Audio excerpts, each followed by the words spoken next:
Hi, I'm Bill Arnold. Thank you for listening to this podcast. There are many more podcasts available at myfaithradio.com. Your support makes this possible. Thank you.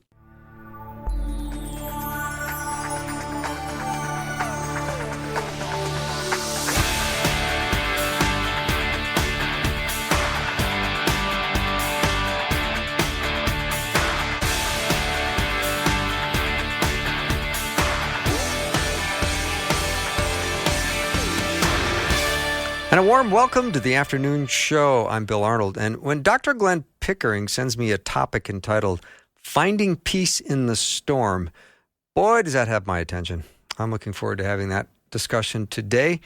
And whenever you hear something that's discussed in this hour with Glenn, you can always text a comment or question over. I just want you to know that. And that number is 877-933-2484. And I'm so glad God is always with us. And Glenn, I'm glad you're with us today as well.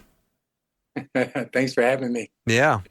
So let's talk about God is with us always, even in difficult situations. Well, great. I'm going to start off here. I just had prostate cancer surgery a couple weeks ago, and that's about as bad as it sounds. And I would say that was a very difficult situation. I mean, I'm somewhere in the autism spectrum, which means I'm always kind of anxious. I have a background level of anxiety that's just kind of always there. And so it was almost time for surgery. I'm on this cold metal table with this thin little hospital gown. I'm about to get wheeled into surgery, which I know is going to be super painful. And my wife, Gwen, was standing next to me just before they wheeled me in. And the doctor said to Gwen and I, "How are you guys doing?" And we both looked at each other and we both felt like, wow, we really feel at peace. There's really something. Wow. And yes. And there were so many people who are praying for us. That it's like we could literally feel that we're being prayed for. Like we could literally feel God being present with us through them. And it was just amazing. So even in this difficult situation, I came out of that surgery, which I jokingly call, with 5 bullet holes and a knife wound. So I got 5 holes in my abdomen where they put in, different instruments and et cetera, et cetera. So there are 5 round incisions and then 1 long slit right down the middle of my front. Yikes. Yes. I was over at my daughter's house and she said, "Dad, can I see how your incisions look?" Because it was a few days after the surgery. And I said, "Sure." And I showed her and she said, "Whoa." And my little granddaughter Isabel was standing there. She said, "Grandpa, those look like really bad ouchies." And I said, "Yeah, they are." And then she turned away and she said, "But that's gross." Oh, yeah, I have to admit that's true.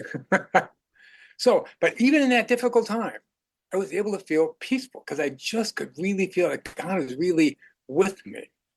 So God is always with us, even in those situations where we would think, well, yeah, but this situation is terrible. Well, yeah, that wasn't a great situation, I got to say.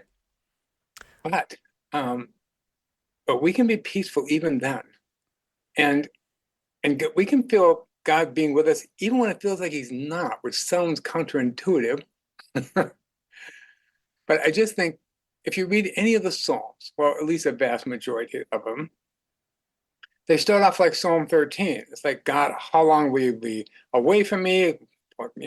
Have you forgotten me? Why are you hiding your face from me? I can't bear this pain in my soul. How long do I have to deal with this sorrow in my heart?" I mean, here's a person literally crying out to God, like, "God, I can't tell that you're with me." Right. And, the Psalms aren't afraid to tell them the truth. Sometimes it doesn't feel like God is with us, and we don't have to be afraid of acknowledging that that can be true. But then the same Psalm finishes with, "But I've trusted in thy steadfast love. My heart will rejoice in my salvation. I will sing to the Lord, for he will deal bountifully with me." And those are words of hope and reassurance and praise, even when it doesn't necessarily feel to us on that emotional level like God is actually there. And the Psalms are there to reassure us. Yes, we're going to have those times, so we don't have to pretend we don't.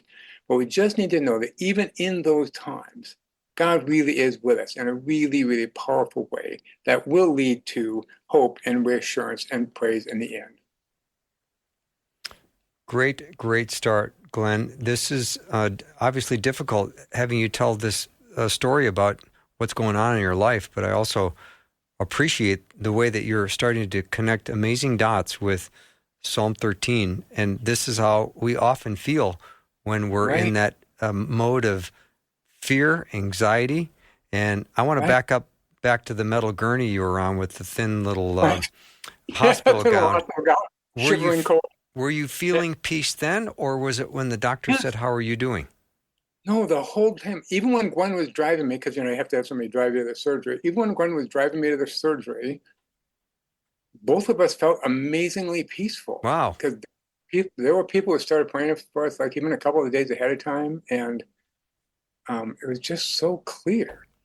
And it didn't mean the situation wasn't true. That sometimes people, I think praying to God means God's going to take away this terrible situation in front of me. But I think, no, it's that God can help us be at peace even in the middle of those storms. And, when Jesus calms a storm, he's asleep in the boat, the disciples all getting petrified, water's coming over the shore, over the boat in Mark 4. And they're panicked and they say, "Wake up, don't you care about us?" And he said to them, "Oh, ye of little faith." And I can't help but read that story and laugh every time. It's like, oh my gosh, I'm in a boat and the waves are coming over the side. Lord, that's kind of scary.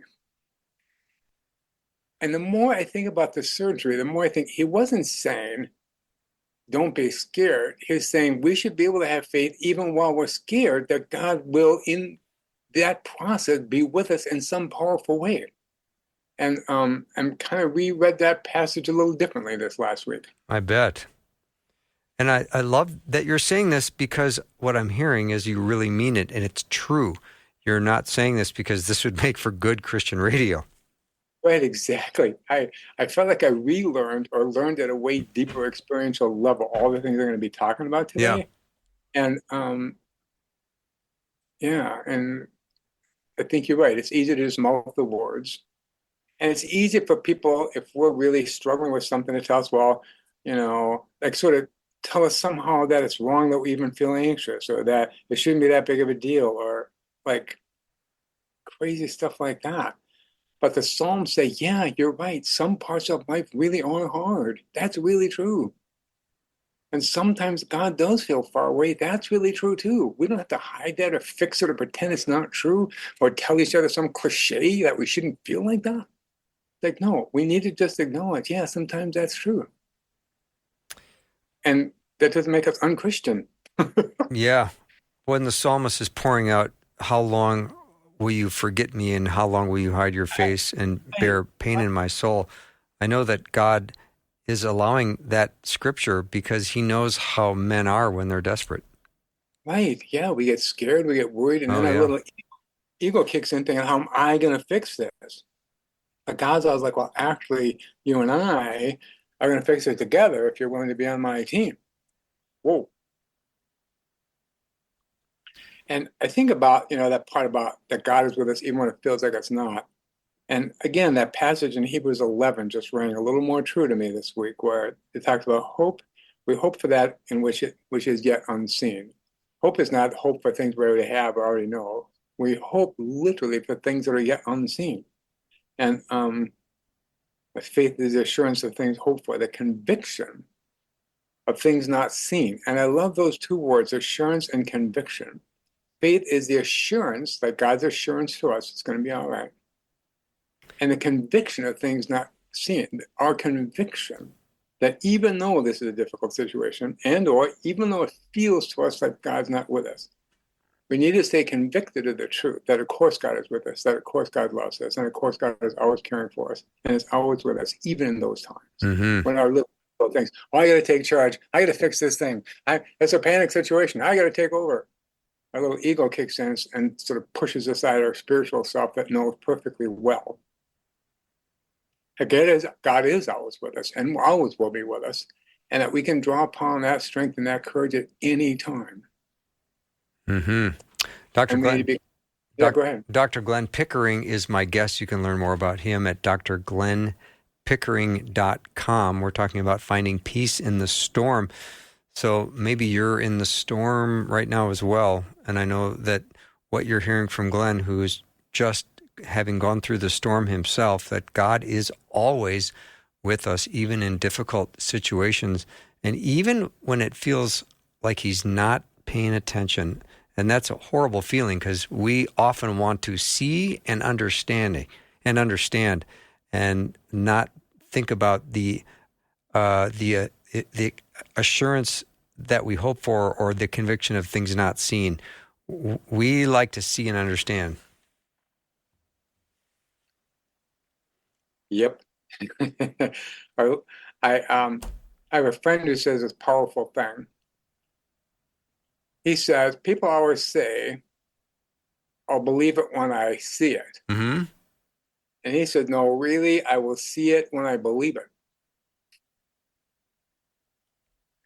I like that. You got smart friends. Instead of letting my ego be controlled, to just sort of slow down and say, okay, I'm convicted that God is with me. I'm convicted that God cares for me. I'm going to start looking for signs that that's true. Then I will see those signs all around me. All right, Glenn. So, let's move on a little bit. Now, God is always with us. That's a wonderful assurance. But what about, is he always guiding us? Yeah, I think this happened in the surgical process. So I went through a lot of tests to figure out, if I had cancer, did I not, what was going on with my prostate, blah, blah, blah. And, most prostate cancers are pretty slow growing. So, if you get prostate cancer later in your life, like me, oh, I'm sorry, that's my fault. If you get prostate cancer like me, they might even tell you, well, we'll just watch it. We'll just keep an eye on it. Because you might very well die at 88 and still not die of that cancer because most prostate cancers are really slow growing. So we went through a series of tests, and that took a while. But by the time we got to the end of those tests, and it was the time to decide, should I just wait or should I get surgery? I was so clear. Not in a hyped up sort of way, just like a way deep inside knowing, no, we need to do this thing right now. So the surgeon said, okay, well, we can wait or we can do it now, whichever you want. I said, I want to get it done now. He said, okay, we can do it pretty soon or we can wait for a little while. And I'm like, no, I want to get it done now. When we scheduled it, once we got to that point, finally, we scheduled it pretty quickly after that. And once they opened me up and took that prostate out, they found I had a very, very malignant form of cancer that certainly would have killed me. Oh, wow. Yeah. Wow. Just think, now, how did I know that? And the answer is because God is always guiding us. Mm-hmm. That small voice that we hear about from Elijah in 1 Kings 19 is available to all of us all the time if we're willing to actually listen. My wife Gwen had this powerful experience back in 2004 when she went to Arizona to meet with this really, really great spiritual director. The spiritual director asked Gwen, do you ever pray? And Gwen's like, well, of course, I pray all the time. And her spiritual director said, okay, great. Do you ever listen? Which kind of shook Gwen a little bit for a moment. But it just really got her thinking, like, do I really spend time listening? I come before God with praise and with requests. Do I come before God to listen? And she has really been very, very serious about that ever since, which I give her so much credit for. Because I just think, see, that still small voice is available to all of us all the time. And somebody asked me the other day, well, why did God put that on your heart, Glenn? I think God puts stuff on all of our hearts all the time. Like, this is a never-ending process. God is always guiding us. The question is, only am I willing to sort of slow down and pay attention to that part of me that knows things? Because God is always guiding us. All right, Glenn, we're going to take a little break. Dr. Glenn Pickering is our guest. You can learn more about him at his website, drglennpickering.com. We're talking today about finding peace in the storm, that God is not only always with us, but he's always guiding us. Isn't that a comforting thought? If you have a question or comment, you are so welcome to text it over 877-933-2484. Hi, podcast listener. I'm Bill Arnold, and my theme song says, "What's for dinner?" And like when I'm grilling, I'm paying really close attention. And I know that ideal second to get the food off the grill. Like all good and ideal timings in life, right now would be an ideal time to be a cheerful giver to Faith Radio. Give now to support this podcast so that more people in more places might come to saving faith in Jesus and grow in their relationship and become a fully devoted follower. Click the link in the show notes or give now at myfaithradio.com. My guest is Dr. Glenn Pickering. We're talking today about finding peace in the storm. Glenn has gone through an operation that was a little scary, and he is talking about it and how he has been finding peace in the middle of that storm and giving us some wonderful pieces of scripture alongside the fact God is always with us and God is always guiding us, and how important it is to be listening to the voice of God, which, Glenn, I think can be hard to do when you're nervous, when you're scared, and when you're on edge. Honestly, that's so true, because the adrenaline kicks in, and that adrenaline in the back of our head talks in a really loud voice. Yes, it does. It's not an accident that it says in First Kings, when God is talking to Elijah, or does talk to Elijah, that it says it's a still small voice, that it's only in our stillness that we actually are able to hear that voice. And I think sometimes people who get in situations like I was in, they're like, well, Glenn, I want to believe God is guiding me, but they have the, like, how can I know that? And like, they have doubts. And again, the Bible is really clear about that. There's nothing wrong with having questions. And one of the things I notice, I can find a lot of reassurance by paying attention to the miracles all around us. Years and years ago, I was going through a time when I really felt abandoned by everybody and by God. It was an incredible grieving time. And I literally felt so alone. And I just happened to hear this great preacher on the radio talking about how sometimes when we're going through a really hard situation, we're so shrouded in grief and so overwhelmed by our awareness of our own grief that even though God and all kinds of people are trying to reach out to us and connect to us and care for us, we don't even see it. And so we feel alone. And he encouraged us all to carry on a journal and just notice all the times that people were trying to be helpful to us or care for us. And I'm not much of a journal guy, but I did start taking a mental note. And honestly, every single day, there were like anywhere from 20 to 50 things. Wow. People smiling, saw me, shaking my hand and telling me it's glad to see me. People that don't even know me holding the door for me when I go in the Quick Trip store, just so, because they see me and they recognize me. Friends calling me out of the blue said, Glenn, I don't know why, but I just felt like I was supposed to call you. Over and over and over again. It's like, wow. When we actually pay attention, really, truly, to that level, instead of telling myself I'm alone, that nobody cares, that God's not really with me, or nobody in my life cares about me, if I just start paying attention to all of the ways that people really are caring for us, reaching out for us, trying to be there for us, it is so reassuring. And I broadened that thinking now for the last little while, thinking, actually, so we can notice all the ways that God and people are trying to help us. But we can just pay attention to all the little miracles around us. How do I know that God is really always in everything? I think, wow, if we just paid attention to the everyday miracles around us, we would know that for sure. Those beautiful flowers that are blooming in my garden, the way the clouds are moving across the sky, the people who I'm able to help in that given day, or the people who are helpful to me, just the simple little silly joke that somebody told me that made me laugh and kind of broke my sadness. I mean, it's just over and over again. If we just pay attention to what's actually happening, we will actually help us be in the present instead of in a fearful future. And it will also be incredibly encouraging to us. And so we know, why do I know God is always guiding us? Because I can literally see God all around me. For me, that's an incredibly helpful thought. It is a helpful thought, but Yeah. if you're drowning in anxiety, you may be completely oblivious to all of it. You may only see it in your rearview mirror. I think that's exactly right. That's so true. And so when that pastor said that on the radio, I realized, yep, that's exactly what he said. That's exactly what I was doing. And so what he did is he encouraged me because see, when I'm caught up in my anxiety, I'm literally not paying attention to anything that's happening around me. I'm so caught up in what's happening inside of me, my anxiety, that I'm literally not even taking in all the things that are happening outside of me and around me. And so what he was saying is, yeah, but if I decide to actually just notice, literally just start paying attention to the things and the people that are happening around me, to shift my focus, I will notice that instead of feeling anxious, that I actually feel calmer and encouraged because that is always out there if I'm willing to pay attention. But you're right, it does require that I shift my attention.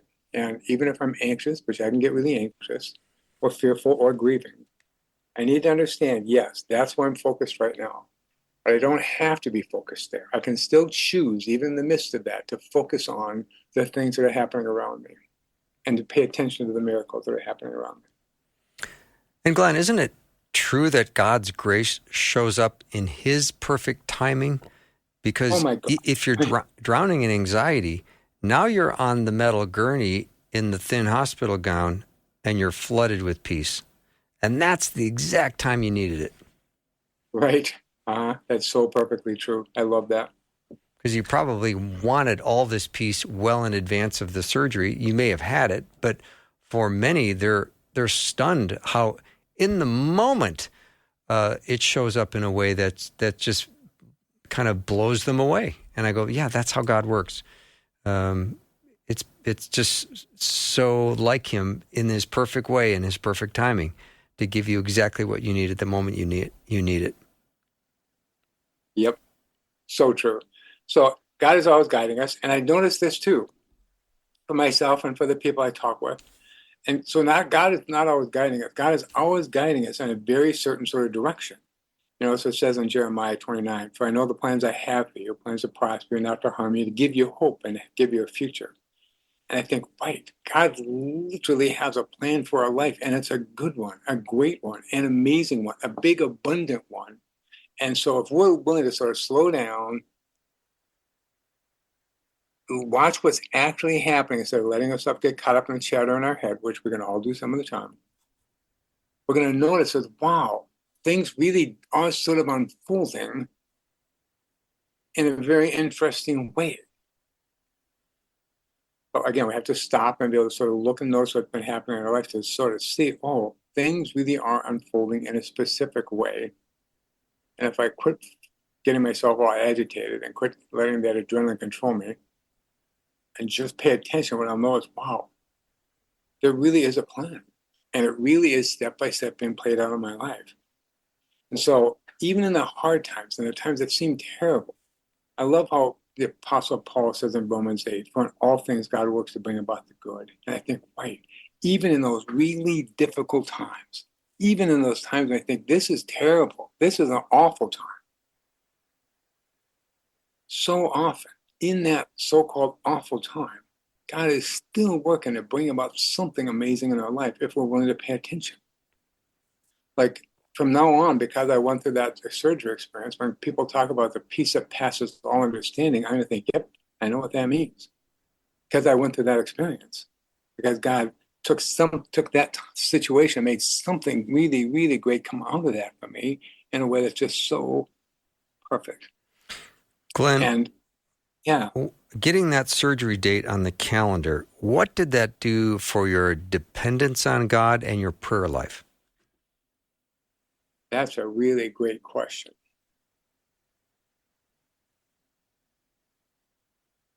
It's Okay. interesting. As soon as I knew the date, I started to feel at peace.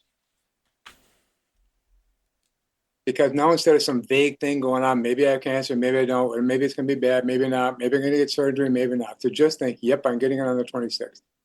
Okay. And then I could say, I have a specific thing to start praying for it. For me, that was actually kind of comforting to just know that's what we're going to do. And some of us, we put things off because we're sort of scared of making a decision. But what I notice is anytime we make a decision that's God guided, we don't feel more anxious. We feel less anxious. So we put off a decision about things that make us anxious. But the truth is, making a decision will make us less anxious. I was so struck by how true that was. I'm not sure the difference between a God-guided thought and a non-God guided thought. Yeah, I think it's easy to not be sure about that. Okay. So I'm not trying to say I know that perfectly because I'm clear I don't. Okay. But my two guidelines for that are this. Any God-guided thought will bring me joy and peace, because joy and peace are the two surest signs of God's presence. My own little chattering background voice will not bring me joy or peace. It brings me agitation or confusion or adrenaline or thinking I need to be in control of something, but it did not bring me joy or peace. But when Mm-hmm. I have a godly thought in my mind, it just feels like, oh yeah, that's right. And I don't have to wonder if it's right because it just brings me that sense of joyfulness and peacefulness. And anytime I have that reaction, I know I must be on a godly path. Mm-hmm. Dr. Glenn Pickering is my guest. We are talking about finding peace in the storm. If that's where you're at right now, I want you to know we are standing with you. We want to be walking alongside, helping, praying, giving you encouragement, inspiration. Glenn's got quite a story of his own resulting in a cancer surgery recently and finding incredible peace, knowing that God is with him and that God was guiding him. And Glenn, let's talk a little bit about what God might be doing that's new. Maybe he's in the process of creating a new lane for you to be in as a result of this, or a new life in a way. What are your thoughts on that? I love that thought, and I think it's so true. I feel like God is always saying this one thing to all of us. So I'll use my name, Glenn, but God says, tells each one of us and says the same thing. I'm trying to create an amazing new life for you, starting from where you are right now. Are you coming? So when Jesus starts out in Mark 1:14 and says, for behold, the kingdom of God is at hand. I mean, it's right here in front of us, right now. Turn, like shift your life 180 degrees and believe in the good news. And the good news is that God is always saying to this to us, I'm trying to create an amazing new life for you, starting from where you are right now. Are you coming? Now, so then when Jesus says in Luke 9, no one who puts their hand in the plow and looks backwards is fit for the kingdom. I used to hear that as sort of harsh or judgmental. But now I just really understand. See, God is saying to me every minute, Glenn, I'm trying to create an amazing new life for you, starting from where you are right now. Are you coming? Oh, but back there, this happened. I can never do this right. I always screw that up whenever I try so often in the past. That never worked for me. See, the answer, if I'm thinking about all that stuff, the answer to God's question, are you coming, is no, I'm not. So we need to understand that God is always given that opportunity. And even if today I respond very poorly to the question, Glenn, are you coming? Then tomorrow the question God has for me is exactly the same question. Glenn, I'm trying to create an amazing new life for you, starting from where you are right now. Are you coming? Now, I think it's interesting to me that in Luke 9:62, right after Jesus says that, then he sends out the disciples two by two. See, because otherwise they would doubt the mission. They would think, oh, how can I do that? Because remember, all the people he picked as disciples were guys who failed to make the cut previously. All the kids would study the scriptures, they'd memorize the Old Testament until they were 14. And then the ones who were really, really, really good got to be attached to a rabbi and follow the rabbi around until they become a rabbi. But the people that didn't make the cut, then they just went back to work probably for their dad, working probably in their dad's same business. And Jesus did go and call his disciples. All of them were working for their dad in their dad's business. See, these were all people that failed to make the cut. So their first reaction to Jesus could have been, oh, yeah, but no, I didn't make the cut back then. I'm not good enough. All I can do is go fishing. But Jesus said, no, you don't get it. I am calling to you to an amazing new life. Are you coming? And once they got that and said yes, then he sends them out because they couldn't have even accepted that mission until he said yes. Because we can't look back because our mission's not behind us, our mission is in front of us. So we just need to understand, even in our darkest times, God really is always guiding us, always leading us forward, always working with us to create that amazing new life that he can see perfectly well that we could have. All right, let me take a little break. We'll be back talking to Dr. Glenn Pickering, Finding Peace in the Storm. God is always with us. God is always guiding us. And we're going to continue our discussion. If you have a question or comment, you're always welcome. 877-933-2484. Be right back.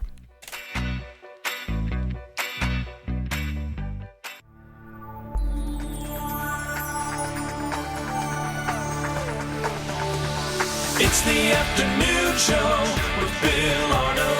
Prime time, drive time. Let's get it started. Jump in your car. Yeah. What's for dinner? It's the afternoon show with Bill Arnold. Welcome to the show. I've got Dr. Glenn Pickering as my guest today. Our topic is finding peace in the storm. Glenn recently had an encounter with Mr. Dr. Scalpel and had some surgery and found that there was some cancer and it got removed, and he found incredible peace in the storm. And he said God was with him, God was guiding him. And now, Glenn, I want to talk about how God was in the process and maybe not necessarily the outcome. Talk about that. Great, thank you. I think this a lot. We often, as Christians, we pray for certain outcomes. God, please make this happen, or please make that happen. And it's not like God is unwilling. But I just think we need to understand mostly God is in the process and is interested in the process, not the outcome. And here's what I mean. Anytime we ask for strength, God gives us strength. Every time we ask for courage, God will give us courage. In fact, if I'm anxious and I just slow down, excuse me, and I just prayerfully ask God, help me be calm, help me be clear, help me be in your presence, I'm already calmer. Now, the day after I think I got home from the hospital, they tell you, so I was in the hospital for one day, then you go home. I'm racked with pain. I mean, literally moving hurt. Standing up to walk, which they said you have to walk, and you have to do it a bunch so you don't get blood clots in your leg. Okay. Because even if the surgery doesn't kill you, those blood clots could. All right. Excuse me. So I think it's the second day after I got home, I knew I needed to get up and walk. And I knew what was going to hurt like crazy. Like make you want to scream. It hurt so bad. And I was asking Gwen to help me up because I couldn't do it by myself. And she was willing because she was such a great support to me in that process. It was really amazing. And I said, as I was trying to get up, and I prayed for God for the strength to do it, I said to Gwen, this is an act of courage. And she said, no, it's an act of discipline. And I thought, that's so right. And I just think, it's just so clear in my mind at that moment, discipline is the will to do the thing that we know to be the right thing, even though it's not the easy thing.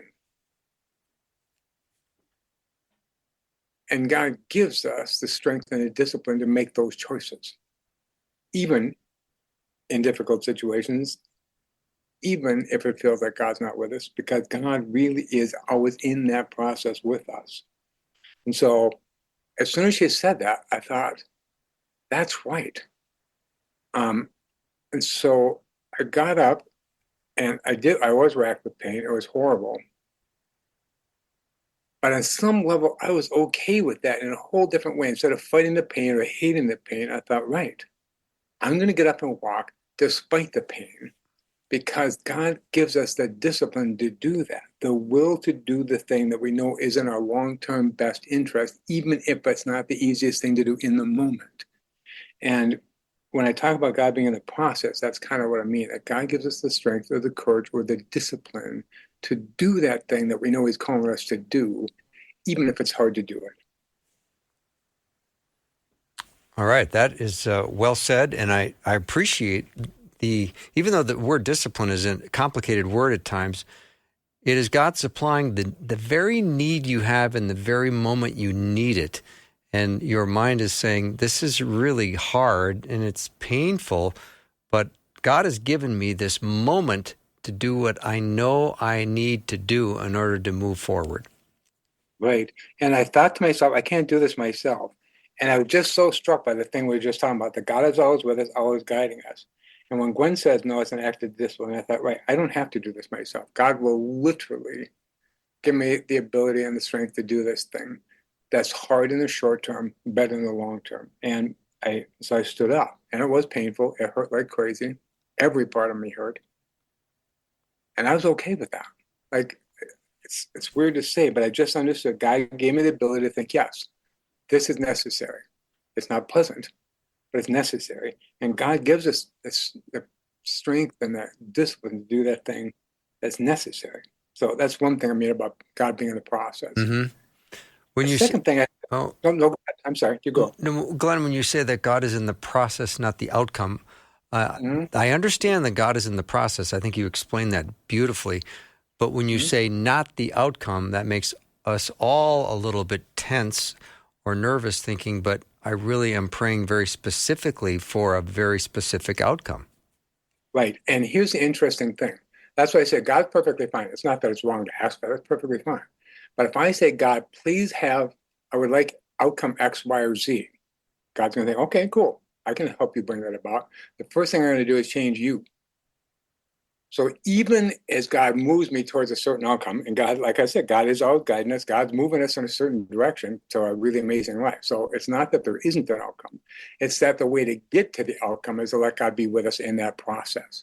And so I have healed relatively quickly, in part because I really let God be with me in that process. And so we just need to understand that when we ask God to bring about an outcome, God, of course, is willing to, but it will start by shaping us. Because as long as I still have my same fears or same thoughts or same disbeliefs, it's going to be very hard for God to move me towards that outcome. So it's not that the outcome doesn't matter. It's that I have to let God be with me in the process. Am I going to get to that outcome? Does that make sense? Mm-hmm, it does. Okay, great.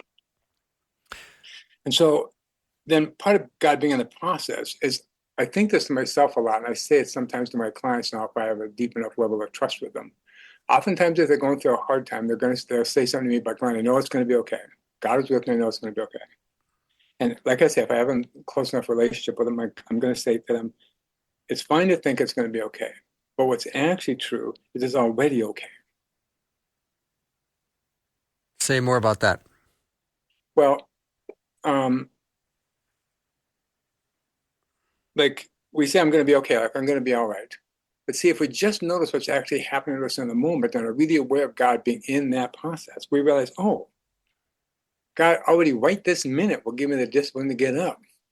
God right this minute will comfort me when I'm feeling scared. God right this minute will give me the calm that it takes me to actually go into that surgery and not be afraid. Like, I can have that right now. All the things I think are going to happen at the outcome about being braver or stronger, I can literally have right now. So when Jesus says in Mark 1, the kingdom of God is at hand, it is that force, that godly force that guides us is always with us, always in us, like right now. So will that force lead us in a direction? Yeah, for sure. But when I notice it, yeah, but just knowing that that force is with me, that God's love is with me, shaping me, moving me, well, that's 98% of the battle. Yeah, I do really like that comment that it's not only am I going to be okay, but I'm already okay.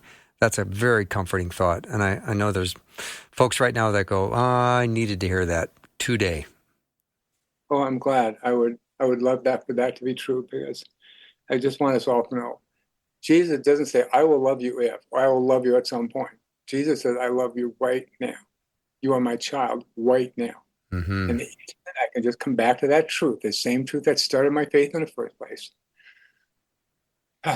See, my faith started the instant I knew I'm loved right now, right this minute. Not sometime, not if, not conditional, not maybe when I'm older.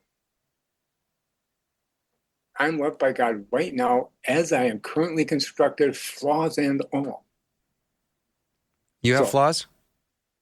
Yeah, but I don't like to talk about them. Yeah, I didn't think that would come up. All right, we're going to take a little break. Dr. Glenn Pickering is our guest. You can learn more about Glenn at drglennpickering.com. We're continuing our discussion on finding peace in the storm. If that's your story today or has been this week or so far this month, or maybe it's been the last year, you're still looking for peace in the storm. You're not going to want to miss any of this. So if you just tuned in, go to the beginning of the podcast. It'll be available later. And as we go to break, I must say that last week was beyond what we were praying for and hoping for because of your incredible generosity during Faith Radio's fall fundraiser. Not only did we have a blast, but you were cheerful givers, and that's what God wants, is cheerful givers. And boy, was there some cheerful giving. And we're so appreciative and so amazed at what God did in the lives of so many that gave to Faith Radio. And I pray that it's a game changer for you, that God opens up something inside your heart the way he did last week that continues throughout the year. All right, we'll take a short break and be right back with Glenn. Welcome is a word said universally all over the world. Every language on the planet has their own way of making a friendly greeting. At Faith Radio, when we welcome, we really mean it. Learn more about us by requesting a free welcome pack gift. Text the word welcome to 877-933-2484 or visit myfaithradio.com to request your welcome pack today. And a warm welcome to you. Dr. Glenn Pickering is my guest, finding peace in the storm. God is always with us. God is always guiding us. And God is in the process, not the outcome. But God is most interested in transforming us. Glenn, let's pick up the discussion. This is such a critical point, and I know this is the way God shapes us into the men and women he wants us to be. Great, I love that. And let me set it up by sort of coming back to that God being in the process, not the outcome, which you raised a great question about. Let's say I'm in fourth grade and I go to somebody's high school graduation, and I'm pretty inspired by the valedictorian speech. And so I pray to God, I say, God, when I graduate, I want to be the valedictorian. God's like, okay, cool. First thing we're going to have to do is change your study habits. Well, that's not going to happen. Not with me. Well, what I mean is, God's willing to take us to the destination we're hoping for. But Right. The way he's going to do it is by shaping us in a way such that we can actually get to that outcome. Right. We have to be open to the fact that God's first step is going to be shaping us so that we can actually have that outcome. Mm-hmm. So which sort of leads us into the God is most interested in transforming us. Because I think, how can I say, our challenges, and I got to tell you, this whole process was a big challenge for me and Gwen. Things went back and forth. Things were really unclear. We couldn't always tell from the doctor what the right thing to do was. It was a drawn out process until it kind of got to the end. It was a challenge, I got to tell you. But what I see, well, not but, because that's just true. What I see in my life over and over again is those challenges, those really hard times in our life, if we're open to it, can be times of tremendous growth and sanctification. Like, if I was going to be honest, I'd have to tell you that the 6 times in my life that the most difficult and the 6 times in my life that produced the most transformation in me were the same 6 things, if we're open to it. Because, see, a time of challenge just means there's something in our life that's been kind of blocking us from moving forward. And that challenge just reveals that to us. It just makes it clear to us. And so if I'm open to overcoming that challenge, that means I'm willing to overcome something that previously held me back. That's what testing means. When they say God tests us, it's not like God tests us to say if we're good enough. God tests us by showing us what our strengths are and what's going well, and the places where we get stuck and why we get stuck. Because if we're willing to overcome that challenge, a place where we've always gotten stuck before, see, that will be a huge step in our sanctification. So it says in James 1, starting with verse 2, that testing produces perseverance, and perseverance produces all kinds of character changes in our life. If we're willing to meet that challenge, instead of running away from it, which if we're not careful, we kind of find ways to avoid the challenge. But if we're willing to kind of meet that one head on, what we're going to find is like, wow, there's some growth that came out of that was really almost shocking as I look back on it. And it's important to understand for all of us, even if we're going through a difficult time, even if we feel like we can't feel God's presence with us right now, God is with us, God is shaping us. And God is shaping us right now in part by helping us to overcome the challenge that's right in front of us. So if we see it as an obstacle course that will make us stronger by going through it, we're not too far off, I think. I like that. I like the idea of it being an obstacle course and that God is directing and is interested in transforming us. And Glenn, I think your point's so well taken, because when I look back over times in my life when I was crying the loudest and whining the most, were also times that God was doing something very pivotal in my life, and I was not seeing it. But now I look back in my rearview mirror and go, wow, that was an important time in my life. And shame on me for being negative in the situation. Right. Because it's easy. Our human ego goes there because things aren't going the way they quote unquote should go in our mind. So then we think, well, that's bad. But honestly, if we're willing to see, it's not bad. It's not good either. It's just a challenge. It's a challenge that will force us to grow and push us forward. And God is always interested in helping us become more and more and more the person that he had in mind from the beginning. So understand those challenges are just the way to help us get there. It helps me have a little different mindset about it, because otherwise I can feel down on myself and frustrated with life and wondering where God is.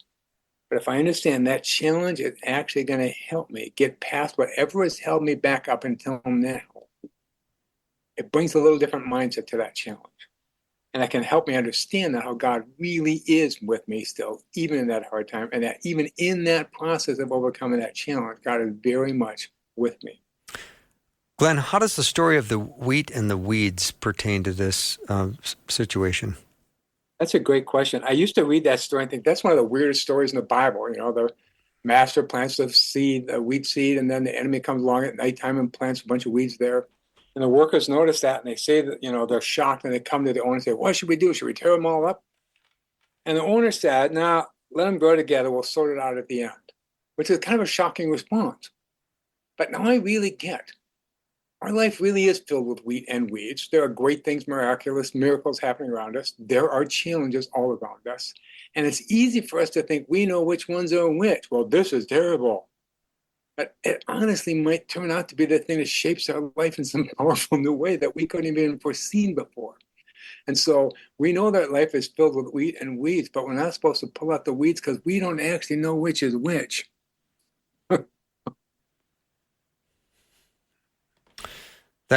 Yeah. Oh, I'm sorry. Continue your thought. No, you go. No, that is another point well taken. I mean, there's that confusion where we need to be trusting God because of what we are experiencing and what we're confused by, and we can trust God when there's wheat and weeds. Right. And I love finding this out a few years ago, that the word that gets translated weeds in our Bibles is actually a specific weed, darnel, which when it breaks ground looks just like wheat. Interesting. I did not know that. I thought that was interesting too. So we can't sort them out. We just have to trust God is with us. Whatever we're supposed to learn, God help us learn. And because even those things that we're sure are weeds might turn out to be the thing that transforms our life if we're willing to rise to that challenge. Mm-hmm. So more and more, when I go through a difficult time, and I don't want to pretend I'm perfect at this, but I get better at it. When I'm going through a difficult time, I find myself asking this question: God, if there's a lesson I'm supposed to be learning here, what might that be? I like that. Comment came in from Chris: when you are giving God your storm and your family sees how at peace you are, it brings peace to them too. Right. That's why every blessing of God is a win-win. I swear to you, that's true. Couldn't it be more true? Mm-hmm. Every blessing will bless everybody around me. There are literally no exceptions to that. Yeah. That's why Jesus said that, the mustard seed grows in this big bush. If you're doing your vision, and that bush will feed even the birds of the field can make nests in its branches. Everything I do that takes my life forward will bless everybody around me. It will always be true. Mm-hmm. Glenn, so last thing, go ahead. Because I was sort of towards the end, so I just want to say this. So the other thing I learned, or sort of relearned, is the incredible and immediate power of prayer, theirs and ours. When I was driving and Gwen too to the surgery, and even when I was going into the operating room, and we could literally feel that there were people praying for us. Like we didn't just know it as an idea. Like, oh, it's good to know that people are praying. It's like we literally felt prayed for. That's beautiful. The power of prayer, power of fellowship, and the power of the body of Christ joining together. Glenn, thank you so much for sharing very intimate details of what's going on in your life and how you found peace in the storm. I appreciate you very much. Thank you very much for having me. You bet. Dr. Glenn Pickering has been my guest. You can go find out more about him at drglennpickering.com. That's our show for the day. Special thanks to Pastor David Miles and Wyatt for the Monday afternoon mix, and Dr. Glenn Pickering for hour 2. I hope you have a wonderful evening. I'll see you tomorrow.